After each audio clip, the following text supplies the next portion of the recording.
Doctor Asif Nazrul Islam গত ৫ই আগস্টের আগ পর্যন্ত গত ১৫ বছর বাংলাদেশ জাতীয়তাবাদী দল বা জামাত ইসলাম তাদের জন্য অনেক কথা বলেছিলেন ডক্টর আসিফ নজরুল ইসলাম। শক্ত অবস্থান নিয়েছিলেন, ভূমিকা নিয়েছিলেন, তিনি কথা বলতেন। আর আমার মনে হয় যে ওই সময়টাতে আওয়ামী লীগ বিরোধী যে শক্তিগুলো ছিল সবার কাছে নয়নের মনে ছিল ডক্টর আসিফ নজরুল ইসলাম, এবং আওয়ামী লীগের কাছে চক্ষুশূল ছিল ডক্টর আসিফ নজরুল ইসলাম।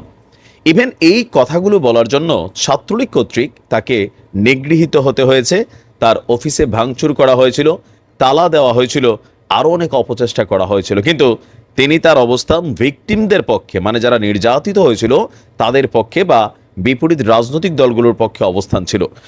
তো গত ৫ই আগস্টের এই সরকারের মধ্যে একটা খুবই গুরুত্বপূর্ণ সেক্টরের দায়িত্ব পেয়েছেন তিনি, সেটা হচ্ছে আইন এবং বিচার বিভাগ সংশ্লিষ্ট যে মন্ত্রণালয়টা আছে সেটার।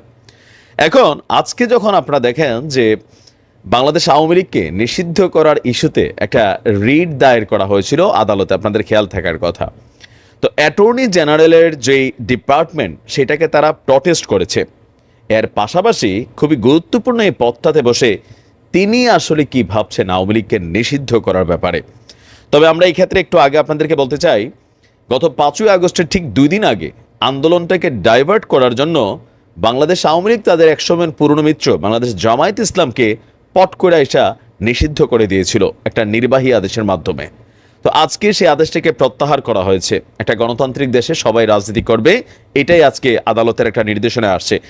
এখন আওয়ামী লীগকে কি তাহলে নিষিদ্ধ করা যায়? যেহেতু গত ১৫ বছর বা সর্বশেষ এই বৈষম্য বিরোধী আন্দোলনে যে হত্যাকাণ্ডগুলো ঘটেছে সরকারের প্রত্যক্ষ মদদে, সেই ইস্যুগুলোকে কেন্দ্র করে আওয়ামী লীগকে নিষিদ্ধ করার একটা রিট করা হয়েছিল। তো ডক্টর আসিফ নজরুল ইসলাম কি মনে করছেন? অন্তর্বর্তী সরকারের আইন উপদেষ্টা হিসাবে আসিফ নজরুল ইসলাম বলছেন যে দল হিসাবে আওয়ামী লীগকে নিষিদ্ধ করা উচিত হবে না, এটা তার ব্যক্তিগত মত। জামায়াত শিবিরকে নিষিদ্ধ করে জারি করা প্রজ্ঞাপন বাতিলের পর আজকে তার অফিসে সাংবাদিকদের মুখোমুখি হয়েছিলেন তিনি। সেখানে সাংবাদিকদের একটা প্রশ্ন ছিল যে অনেকেই মনে করেন আওয়ামী লীগকে নিষিদ্ধ করা দরকার, বা ভিন্ন দলের যারা রাজনীতি করে, আওয়ামী বিরোধী যারা রাজনীতি করে তাদের সোজা স্টাফ যে এই গণহত্যা হয়েছে সামহাও, বা যে হত্যাগুলো হয়েছে এগুলোর জন্য আওয়ামী লীগকে নিষিদ্ধ করা দরকার। এ ব্যাপারে আপনার অভিমত কি? তো আসিফ নজরুল ইসলাম তিনি খুবই স্পষ্ট ভাষায় বলেছেন, যখন আওয়ামী লীগকে নিষিদ্ধ করার একটি দাবি হাইকোর্টে করা হয় তখন অ্যাটর্নি জেনারেল তাদের যে অফিস আছে এটার বিপক্ষে দাঁড়িয়েছে। ব্যক্তিগতভাবে আমি কোনো রাজনৈতিক দলকে নিষিদ্ধ করার পক্ষে নই। শক্তভাবে জঙ্গি তৎপরতা, রাষ্ট্রবিরোধী তৎপরতা থাকলে সেটি সততার সঙ্গে তদন্ত করে আপনার এটি করা যেতে পারে। সাধারণ নিয়ম হিসাবে সংবিধানে সংগঠন করার স্বাধীনতা আছে। তিনি বলছেন যে আওয়ামী লীগ বাংলাদেশের স্বাধীনতা সংগ্রামের নেতৃত্ব প্রদানকারী একটা দল। বিভিন্ন গণতান্ত্রিক সংগ্রামে এই দলটির অবদান ছিল। গত ১৫ বছরে তারা যা করেছে এটি তাদের অতীত ঐতিহ্যের সাথে যায় না। সেটি কথায় কথায় মুক্তিযুদ্ধের চেতনার কথা বললেও সেটার সাথেও যায় না। তারা বাংলাদেশের ইতিহাসে বর্বরতম এক ফেসিবাদ কায়েম করেছিল। এই কর্মকাণ্ডের জন্য ব্যক্তিগত দায় থাকতে পারে, নেতাদের সামষ্টিক দায় থাকতে পারে। তিনি ব্যক্তিগতভাবে বলছেন দল হিসাবে আওয়ামী লীগকে নিষিদ্ধ করা সমীচীন হবে না। তো অনেকেই বলছেন যে দল হিসেবে আওয়ামী লীগকে নিষিদ্ধ করার সুযোগ নেই। যেটা করা যেতে পারে, আওয়ামী লীগকে গত ১৫ বছর যারা কলুষিত করেছে, যারা রাষ্ট্র ক্ষমতাকে ব্যবহার করে আপনার অন্যায় করেছেন, ব্যাংক লুটপাট করেছেন, বা বিভিন্ন জায়গায় আন্দোলনগুলোকে দমন নিপীড়ন, হেফাজত থেকে শুরু করে পিলখানা, শাপলা চত্বর যাই ঘটছে বাংলাদেশে, বা লাস্ট এই বৈষম্য বিরোধী আন্দোলনে যারা প্রত্যক্ষ এবং পরোক্ষ মদত দিয়েছেন, প্রশাসন থেকে শুরু করে যেই জায়গাগুলোতে আওয়ামী লীগরা মানে ম্যানুপালেট করেছিল, তাদের প্রত্যেককে আইনের আওতায় বা বিচারের আওতায় আনা উচিত। তবে দল হিসেবে আওয়ামী লীগকে নিষিদ্ধ করার মতন সুযোগ নেই। এখন ব্যক্তিগতভাবে আমারও যেটা বক্তব্য, বিএনপিকে নিশ্চিহ্ন করার জন্য অনেক চেষ্টা করেছে সরকার নানানভাবে, মানে নেতৃত্বটাতে পরিবর্তন আনার জন্য একটা প্ল্যান বিও কিন্তু তারা করার চেষ্টা করেছে। অপরদিকে জামাতের বিরুদ্ধে সরাসরি অ্যাকশন নিয়েছে, কিন্তু এটা টিকে নাই। তো আওয়ামী লীগের বিরুদ্ধেও যদি এখন কোনো নিষিদ্ধ রিট করা হয় এটাও কিন্তু ইন ফিউচার আইসা টিকবে না। জামাতের বিরুদ্ধে সরকার যে খড়ক চালাইছিল গত ১৫ বছর, আসলে কি জামাত তার শক্তি হারাইছে? নও। এই ঘটনাগুলোর ফলে জামাত তার শক্তি ১০ গুণ বৃদ্ধি করতে পারছে, বিএনপি তার শক্তি ১০ গুণ বৃদ্ধি করতে পারছে, তাই না? তো বাংলাদেশে এখনো লক্ষ লক্ষ সৎ ভালো পরিচ্ছন্ন আওয়ামী লীগের নেতাকর্মী আছে, কিন্তু ওই যে ক্ষমতার মধ্যে চেয়ারগুলোতে যারা বসেছিল, আপনারা যারা ফেসবুকে বিভিন্ন জায়গায় যাদের কথাবার্তা বলতে দেখছি, এলাকার চোর বাটপার বদমাইশ, ওই যে বঙ্গবন্ধু কোট লাগাইয়া সে হিসাবে বিভিন্ন ধরনের কথা, বা মুরাদদের মতন আগে পিছনে এই বা বিচারপতি মানিকদের মতন মানুষগুলা, তারাই কিন্তু সামনে আসছে। আর যারা প্রকৃত ভালো মানুষ এলাকার আওয়ামী লীগের নেতাকর্মী, তারা কোনো পোস্ট পায় নাই, পদবি পায় নাই। আওয়ামী লীগের 15 বছরের আমলে তারা নিজেরাই মামলা হামলা এলাকাতে অপমানিত লাঞ্ছিত হয়েছে, যার কারণে এই মানুষগুলা তারা তো আছে এখনো দেশে, একটা ফ্যান বেস আছে এখনো, তবে লুটেরাদের সংখ্যাটা সামনে চলে আসছিল। তো আপনি কি মনে করেন ডক্টর আসিফ নজরুল ইসলাম যেই মতামত দিয়েছেন সেটা আসলে কতটুকু গ্রহণযোগ্য? আজকে দেখলাম উনি এই মতামত দেওয়ার সাথে সাথেই ডক্টর আসিফ নজরুল ইসলামকে নিয়ে ওই দালাল আওয়ামী লীগের উমক তুমক, দেখেন এইটাই হচ্ছে দৃষ্টিভঙ্গি। গত 15 বছর এই লোকগুলারে মানে আওয়ামী লীগ বলছে এক কথা, এখন আপনারা যারা আছেন তারাও কিন্তু বলা শুরু করছেন। ইভেন আমাদেরকেও, আমরা যখন গত 15 বছর, মানে আমি আমার জায়গা থেকে 5-7 বছর যতটুকু নিউজে কথা বলি, যতটুকু পারছি কথা বলছি, ভাল লাগছে, কিন্তু এখন যখন আবার একটু কথা 19-20 হয় তখন মনে যে দালাল, এই দৃষ্টিভঙ্গিটা থেকে বের হতে হবে। তো ডক্টর আসিফ নজরুলের বক্তব্যের সাথে আপনার মন্তব্য কি, কমেন্টে জানান।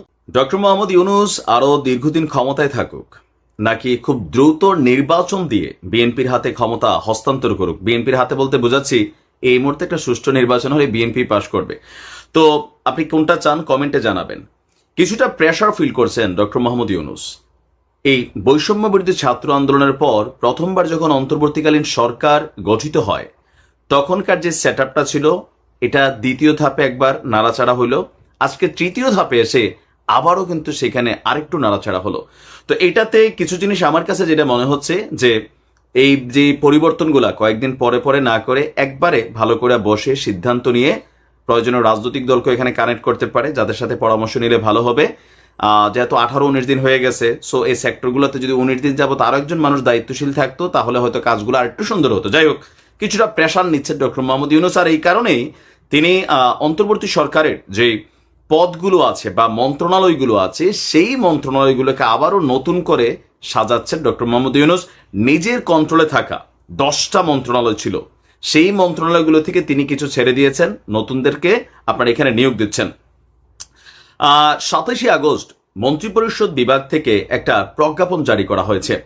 রাষ্ট্রপতির আদেশক্রমে মন্ত্রিপরিষদ সচিব মোহাম্মদ মাহবুব হোসেন তিনি এই প্রজ্ঞাপন জারি করে বলছেন যে অন্তর্বর্তী সরকারের প্রধান উপদেষ্টা ডক্টর মোহাম্মদ ইউনূসের হাতে 10টি মন্ত্রণালয় ও বিভাগের দায়িত্ব থাকলেও গতকালকে 4টি তিনি ছেড়ে দিয়েছেন। তো কি কি ছেড়ে দিয়েছেন? ভূমি মন্ত্রণালয়, বিজ্ঞান এবং প্রযুক্তি মন্ত্রণালয়, নৌ পরিবহন মন্ত্রণালয়, মহিলা এবং শিশু বিষয়ক মন্ত্রণালয়। তার মানে তার কাছে যতগুলা সেক্টর তিনি নিয়েছিলেন এগুলা কিছুটা প্রেশারাইজ হচ্ছে বা এই ক্ষেত্রগুলোতে সঠিকভাবে কাজের চাপ তৈরি হয়ে গেছে। এইসব মন্ত্রণালয়ে 4 জন উপদেষ্টা হিসাবে দায়িত্ব দেওয়া হয়েছে, 4 জনকে দায়িত্ব দেওয়া হয়েছে। এখন কারা পাইছেন, নতুন নাকি পুরনো? আবার আসুন, অর্থ মন্ত্রণালয় এবং বাণিজ্য মন্ত্রণালয়ের দায়িত্বে থাকা সালেউদ্দিন আহমেদকে নতুন করে বিজ্ঞান এবং প্রযুক্তি মন্ত্রণালয়ের দায়িত্ব দেওয়া হয়েছে। তা আমার কাছে মনে হয় কি যে অর্থ মন্ত্রণালয় খুবই গুরুত্বপূর্ণ একটা সেক্টর, বাণিজ্য মন্ত্রণালয় খুবই গুরুত্বপূর্ণ একটা সেক্টর। তো এই ক্ষেত্রে এসে ওনার উপরে এই সেক্টরটার চাপ দেওয়াটা একটা আলাদা একটা ডিপার্টমেন্ট, কিন্তু বিজ্ঞান এবং প্রযুক্তি, তাই না, সাংঘর্ষিক একটা ডিপার্টমেন্ট। তো সেই ক্ষেত্রে একজন নতুন উপদেষ্টা নিয়োগ দেওয়া যেতে পারতো, বাট এটা ওনার উপরও প্রেশার বেড়ে গেল। আচ্ছা, উপদেষ্টা হাসান আরিফকে অলরেডি যিনি আছেন, স্থানীয় সরকার পল্লী উন্নয়ন সমবায় মন্ত্রণালয়ের পাশাপাশি ভূমি মন্ত্রণালয়, তিনার উপরও নতুন আরেকটা ভূমি মন্ত্রণালয়, বাংলাদেশের সবচেয়ে দুর্নীতিগ্রস্ত একটা সেক্টর।